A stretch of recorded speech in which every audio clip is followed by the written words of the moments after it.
Olá pessoal, nós vamos falar nesse vídeo sobre o comprimento, qual comprimento adotar para a curva de transição.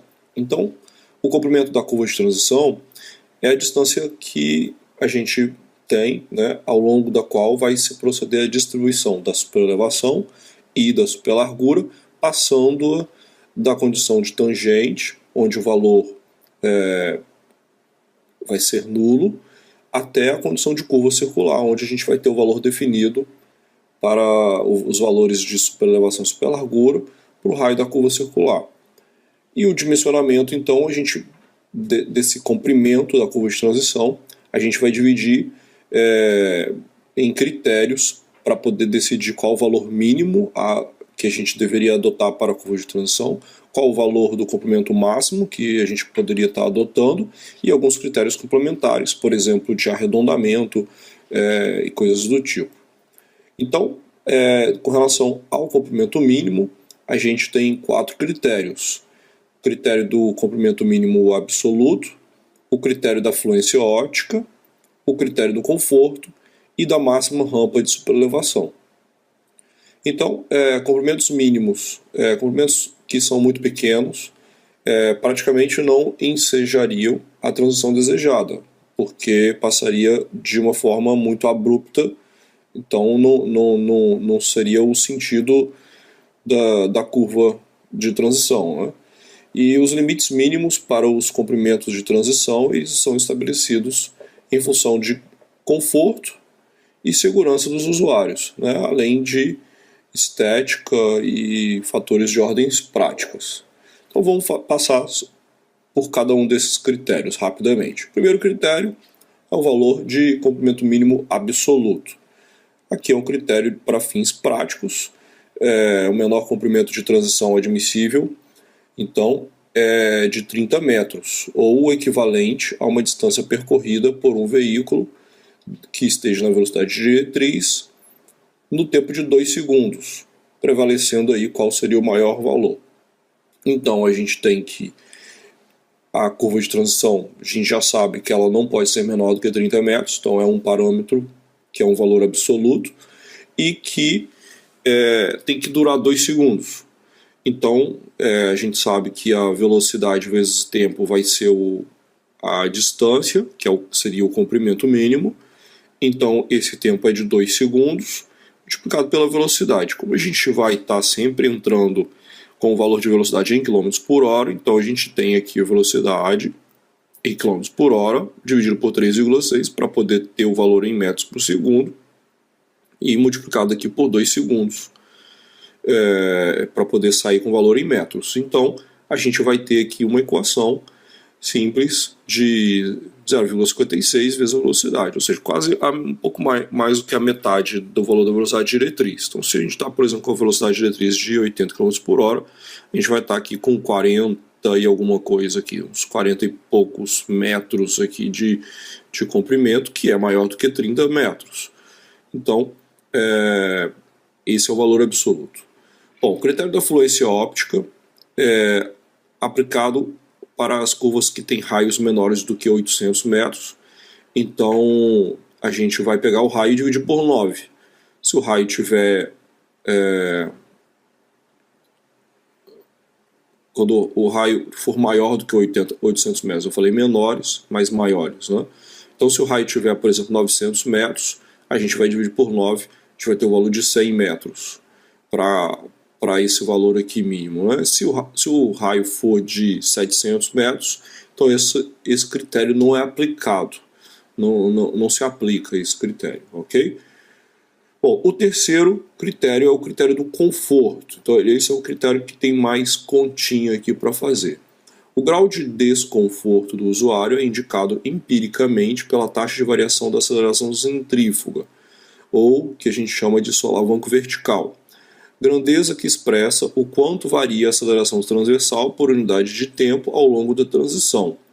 Então, essa diferença de forças projeta um plano paralelo ao da pista de superelevada, equivalente ao módulo da força de atrito. Então, conforme a gente entra dentro dentro da curva de transição, a gente vem aumentando ou reduzindo o raio. Ele começa com o valor de infinito e vai reduzindo até o valor do raio da curva circular. E com isso a gente tem um aumento gradativo da aceleração centrífuga. E esse valor de aumento da aceleração centrífuga, dependendo do valor desse aumento, a gente vai tendo o que a gente chama de solavanco transversal, que é o que joga a pessoa para o outro lado, não é? Então, quanto maior for esse aumento de aceleração centrífuga, maior vai ser esse solavanco. Então, a gente vai rever aqui a fórmula da superelevação aqui. A gente tem aqui que a força centrípeta aqui, tangencial, que é essa daqui, né? Ela é igual à força de atrito somada com a força peso tangencial, que é essa daqui. Então a gente tem essas duas forças aqui para dentro da curva, que tem que ser igual à força centrípeta aqui para o lado de fora da centrífuga aqui para o lado de fora da curva, sendo ela tangencial. Então essa força aqui, né, seria velocidade ao quadrado sobre massa vezes o raio aqui, né, só que peso dividido pela gravidade seria massa, vezes o cosseno, para poder trazer ela para aqui, para tangencial, para a parte tangencial. Aqui a força de atrito é um coeficiente de atrito, vezes o peso, vezes o cosseno também, né, que seria o peso normal aqui, seria o valor dessa força normal para gerar essa força de atrito, e o peso aqui vezes o seno, gerando essa outra força. Então a gente consegue achar aqui um valor de uma força tangencial que vai ser um valor da força, né, que é o valor da força, dessa força tangencial, que é a força de atrito vezes o peso, que vai ser igual aqui ao valor do peso vezes velocidade ao quadrado sobre g vezes r, menos aqui peso vezes a tangente de alfa. Então, a gente está chamando essa força aqui, dividindo aqui pelo cosseno, e aqui vai ficar tangente, e aqui vai sumir também. Então a gente está chamando essa força aqui de força de atrito vezes o peso né, aqui, como esse Ft aqui. Bom, aceleração transversal correspondente a essa força transversal, que a gente está chamando, é obtida dividindo-se a força transversal pela massa m do veículo. O solavanco transversal, ou a taxa de variação de aceleração transversal, é definida dado pela equação do valor da variação da aceleração transversal experimentada ao se passar pela condição de tangente até a curva circular, pelo tempo em que se verifica essa variação. Então a gente tem a aceleração transversal, que é a força transversal, que é essa força que a gente definiu aqui, ok? Dividido pela massa. Então, força sobre massa, a gente vai ter o valor de aceleração transversal. Então a força transversal vai ser esse valor que a gente chegou ali na equação, e a gente vai ter o valor da aceleração transversal, aqui esse P sobre G é a massa, né, vai sumir, então vai ficar só isso aqui, e aqui, né, P dividido pela massa aqui vai ficar só aqui esse valor aqui de aceleração da gravidade, e o valor da tangente de alfa, ele é o valor da superelevação, né? Então é a superelevação ali no trecho. Bom, que é esse ângulo aqui. Então, tangente desse ângulo a gente já sabe que é a superelevação. Bom, o solavanco, então, vai ser igual a essa aceleração no tempo. Então, quanto você tem de aceleração que está acontecendo num determinado tempo. Quanto menor o tempo, maior vai acontecer o valor do solavanco. E o tempo, então, vai ser o comprimento da curva dividido pela velocidade. Então, esse é o tempo que vai acontecer, fazendo a curva e que vai estar gerando esse solavanco. Então vamos lá, solavanco vai ser a aceleração vezes velocidade no caso aqui dividido pelo tempo, então ele vai inverter aqui, né, velocidade sobre o comprimento mínimo. Então a gente acha que a fórmula do solavanco, substituindo aqui essa aceleração aqui transversal por essa equação, que é essa que a gente chegou aqui, a gente vai encontrar aqui um valor para o solavanco. Bom, o valor máximo admissível para a taxa de variação da aceleração transversal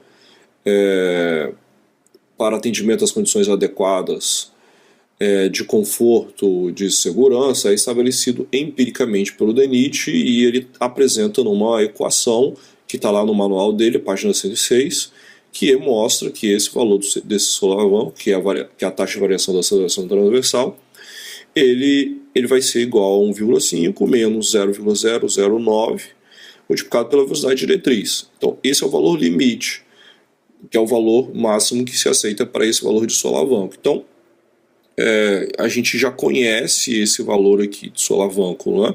Que é o valor que é dado como o valor que a gente aceitaria máximo, que vai ser esse valor aqui que vai depender desse comprimento mínimo.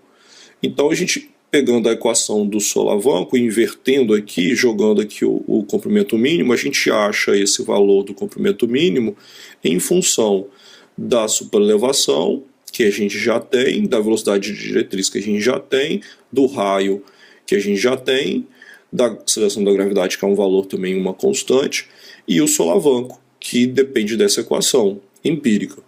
Bom, substituindo então essa equação aqui, a gente encontra o valor do comprimento mínimo, né?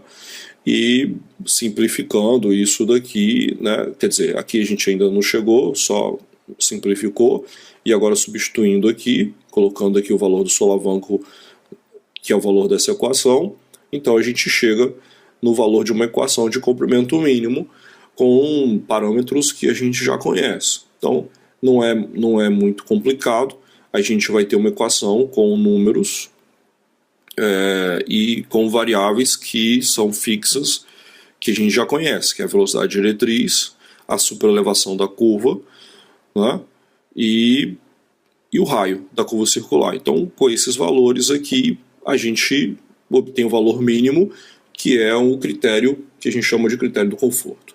Bom, o quarto e último critério do comprimento mínimo é o critério da máxima rampa de superelevação. Então, a gente tem que os limites para as elevações do bordo da pista em relação ao eixo de rotação da seção transversal, devido ao giro de uma largura referente a uma faixa de trânsito, e são relacionados para diferentes velocidades diretrizes, conforme apresenta o manual do DNR. Então, o que significa isso? Quando a gente entra na curva, a gente faz esse caminhamento aqui, a gente vai de uma superelevação que é zero, bem no ponto entre a tangente e a curva de transição, e aí essa superelevação começa a aumentar, até chegar dentro da curva circular, aqui seria o ponto entre a curva de transição e a curva circular, onde a gente está com a superelevação da curva circular. E a gente faz um aumento aqui, que é um ΔH aqui, que está fazendo aumentar desse lado, então a gente tem uma rampa, né, de superelevação. A gente vai rampando aqui para o lado externo da curva e essa rampa é gerado por essa inclinação aqui, R máximo, ok? Então a gente tem aqui, no caso da pista, olhando na faixa de trânsito, uma superelevação que vai estar aqui no LF da faixa de trânsito, que vai estar aqui, e um R máximo aqui, que esse valor aqui seria o comprimento da curva de transição, o L básico que está aqui, gerando essa altura ΔH aqui. Então esse ΔH sobre esse L aqui vai ser esse R, e esse ΔH sobre esse R vai ser o E, ok? Ou seja, tangente desse ângulo aqui é o E, e tangente desse ângulo aqui vai ser o R. Então esse valor máximo aqui, ele vai variar dependendo da velocidade diretriz. Vamos pegar aqui, por exemplo, 80 km por hora, a gente vai ter o valor de 1 para 200. Então a gente vai subir 1 metro para 200 aqui, ok? 1 metro aqui para 200.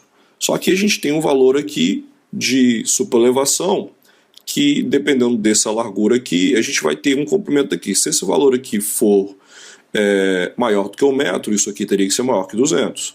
Se ele for menor do que 1 metro, isso aqui pode ser menor do que 200, falando aqui de 80 km por hora. Então vamos continuar. Os valores máximos admissíveis para a rampa de superelevação são majorados pelos fatores multiplicadores FM para os casos em que o giro da seção transversal envolva mais de uma faixa para o desenvolvimento da superelevação. Então, quando a gente tem uma faixa de giro, ok, funciona exatamente daquela forma. Agora, quando a gente tem 2, 3 ou 4 faixas que vão estar subindo com a superelevação, ao invés de a gente aumentar o dobro, o triplo, a gente diminui esse aumento, e aqui, por exemplo, para 2 faixas, vai ser 1,5, um fator de multiplicação de 1,5, de 3 de 2 e de 4 de 2,5. Então, vamos lá. Fixada a rampa de superelevação máxima aplicável, calcula-se então o comprimento de transição mínimo que corresponde a essa rampa, conhecendo-se a superelevação, o número de faixas de giro no desenvolvimento da superelevação e a largura normal da faixa. Então, que esse nosso ΔH vai ser igual ao L básico vezes o R, ok? Então, esse R é igual à tangente desse ângulo, que é igual a ΔH sobre L, então gera isso aqui. Esse L básico aqui, esse valor aqui, que ΔH, como a gente já viu, vai ser igual ao LF multiplicado pelo R, que é a superelevação da pista. Então o L básico vai ser, vamos jogar o R para cá, vai ser isso aqui serve para uma faixa de giro, e se a gente multiplicar esse valor aqui por FM, seria para o caso geral, para 2, 3 ou 4 faixas de giro. Então, pista simples e aqui pista dupla ou mais. Então a gente vai encontrar um valor aqui que vai ser o valor do L mínimo, né? Que vai dar o quanto que é a largura da faixa, multiplicado aqui pela superelevação, dividido pelo R máximo, e aí, se for 1, 2 ou 3 ou 4 faixas, a gente vai multiplicar pelo FM, que são esses fatores de multiplicador aqui. Então a gente, com isso, encontra esse quarto critério. Bom, dessa mesma forma, a gente também tem limites superiores que vão balizar a definição dos comprimentos da curva de transição nas concordâncias horizontais. Então a gente tem 4 critérios para os limites inferiores e vamos ter mais 2 para os limites superiores. E assim a gente vai ter o valor mínimo e o valor máximo.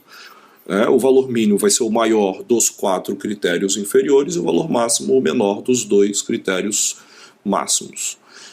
Então a gente tem aqui que para esses 2 critérios a gente tem que primeiro o critério máximo ângulo da central da clotoide e depois o critério do tempo de percurso.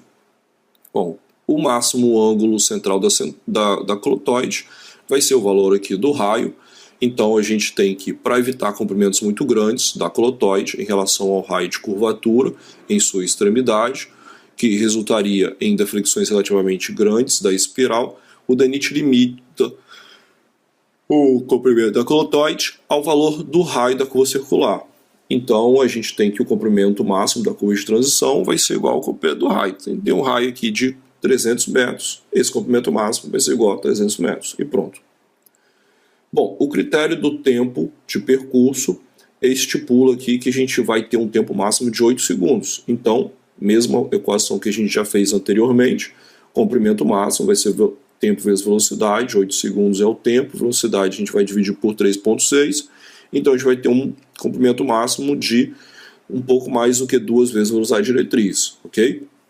Então 2,2 vezes a velocidade diretriz aqui em km por hora. Bom, finalizando, a gente tem os critérios complementares que servem aqui para ajustamento da curva de transição no projeto geométrico do eixo. E a gente tem aqui algumas recomendações que são apresentadas aqui lá no manual do DENIT, então a gente traz para poder a gente estar aplicando. Bom, algumas aqui, acho que a principal aqui desses critérios aqui seria para a gente aplicar já rapidamente a parte de arredondamento. Mas a gente tem aqui o critério da extensão mínima com superelevação total, a aparência geral e as concordâncias com curvas compostas. No caso do arredondamento, a gente tem como recomendação sempre adotar múltiplo de 10. Então, se a gente viu que o valor mínimo é de, por exemplo, 53 metros e o valor máximo de 87 metros, a gente vai adotar sempre múltiplos de 10, ou 60, ou 70, ou 80, dentro dessa faixa de valores que a gente encontra. Bom, o DENIT recomenda que as curvas circulares tenham comprimentos mínimos iguais à distância necessária para percorrer o trecho de 2 segundos. Então aqui se repete, só que aqui é no caso a extensão da curva circular, então a gente vai saber que a gente vai entrar com a curva de transição, mas que a gente ainda vai ter que ter um trecho de curva circular entre as duas curvas de transição, né? Que também vai ter que durar ali 2 segundos, para poder você não ficar só dentro de curva de transição. Então é uma recomendação. Depois a gente vai fazer exercício, por exemplo, onde não tem curva circular, ok? Mas a gente tem essa recomendação também nesse aspecto.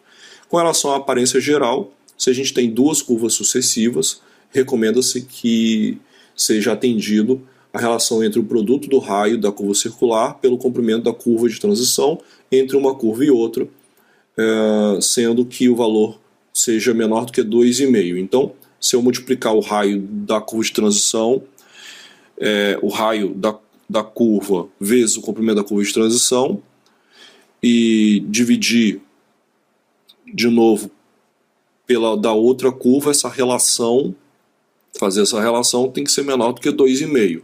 Então, se eu aumento esse valor de curva de transição aqui, eu tenho que aumentar aqui também. Ou se esse raio aqui é grande, esse raio aqui não pode ser também tão pequeno. Então, eu chego numa correlação aqui de 2,5, ok? Então, a gente define, né, um critério aqui para fazer uma curva e depois outra curva. Sair de uma curva, entrar em outra curva, são curvas sucessivas, a gente mantém um critério de aparência aqui. E um critério de concordâncias com curvas compostas. No caso de duas curvas simultâneas, com raios diferentes e sem tangente, o comprimento de transição da superelevação ele deve ser considerado algumas peculiaridades. Então, quando a gente tem aqui duas curvas simultâneas, com raios diferentes e sem tangente, ok? Então eu vou fazer uma curva para um lado, depois eu vou fazer uma curva para o outro, e eu não tenho tangente. Ou para os mesmos lados, né? Então, na consideração do critério de máxima rampa de superelevação admissível, considera-se para a superelevação o valor correspondente à diferença entre as superelevações adotadas para as curvas envolvidas. Então, você tem que chegar no valor ali correspondente, porque você vai sair de uma superelevação e vai entrar em outra, né? Na consideração do critério de conforto, considera-se para a superelevação o mesmo valor da diferença acima, e para o raio, o valor do raio equivalente. Então, no caso da superelevação máxima, a gente considera que essa superelevação, o valor correspondente à diferença entre as superelevações adotadas. Então, a gente entra ali nesse valor ali. E no caso do raio, a gente vai utilizar aqui um raio equivalente, que vai ser uma equaçãozinha simples, onde o raio do equivalente vai ser igual a 1 sobre o raio 1 menos 1 sobre o raio... Aqui o raio 2, desculpa, está escrito 1 aqui, mas é 2. 1 sobre o raio 1 menos 1 sobre o raio 2, sendo que o raio 1 é menor do que o raio 2, para poder dar esse valor aqui, né? Então a gente encontra aqui um raio equivalente. E assim a gente tem como fazer as análises aí do comprimento da curva de transição.